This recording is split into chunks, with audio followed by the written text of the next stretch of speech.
Hello class. तो कैसे आप सब। आज हम डिस्कस करने वाले हैं B pharma 7th semester instrumental methods of analysis के previous year question paper 2024 and 25 का एक इम्पॉर्टेंट क्वेश्चन के बारे में। तो आज का हमारा क्वेश्चन होने वाला है discuss Beer's and Lambert's law with deviations. इस क्वेश्चन का आज हम रिवीजन करने वाले हैं। तो सबसे पहले हम लैम्बर्ट्स लॉ को देख लेते हैं, क्योंकि वो सबसे पहले आया था। लैम्बर्ट्स लॉ जो कि 1760 में आया था। इनके अकॉर्डिंग जो मोनोक्रोमेटिक लाइट होती है उसका एब्जॉर्बेंस डायरेक्टली प्रोपोर्शनल होता है लेंथ ऑफ सोल्यूशन का। देन उसके बाद बियर्स लॉ आया जो कि 1852 में आया था। इनके अकॉर्डिंग जो मोनोक्रोमेटिक लाइट की एब्जॉर्बेंस होता है उसके कॉन्सेंट्रेशन ऑफ सोल्यूशन के डायरेक्टली प्रोपोर्शनल होता है। तो इन दोनों के लॉज को अगर हम कंबाइन कर देते हैं तो बियर्स एंड लैम्बर्ट्स लॉ बन जाता है। तो अब हम फिर से देख लेते हैं बियर्स एंड लैम्बर्ट्स लॉ होता क्या है। When monochromatic light passed through solution, then some amount of light is absorbed by solution.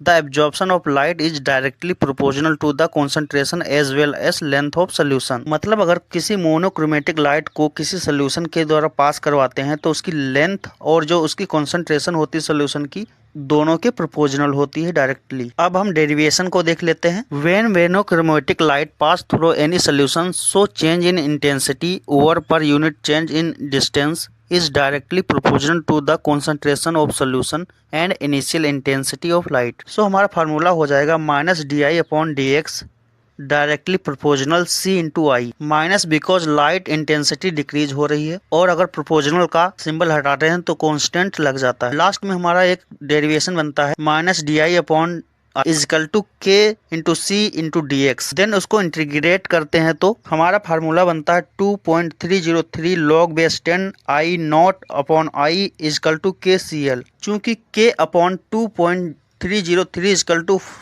5 होता है, सो हमारा लास्ट में फार्मूला आ जाएगा absorption A equal to 5 into C L. और यही हमारा बियर्स एंड लैम्बर्ट्स लॉ कहलाता है। अब लास्ट का टॉपिक डेविएशन को देख लेते हैं। Deviation means error in normal procedures. There are 3 types of deviations in Beer's and Lambert's law. True real deviation या फिर केमिकल डेविएशन और इंस्ट्रूमेंटल डेविएशन। तो फर्स्ट वाले रियल डेविएशन को देख लेते हैं। Deviation due to high concentration sometimes absorption does not increase by increasing concentration. Due to high refractive index absorption decrease, this called real deviation. Second है chemical deviation. Chemical deviation occurs due to complex formation, pH change in sample, hydrolysis यानी कि reduction, dissociation, hydrogen bonding etc. Then last में instrumental deviation, it occurs mostly due to polychromatic radiation instead monochromatic light radiation. So आज का हमारा bears and Lambert's law यहीं पर complete होता है।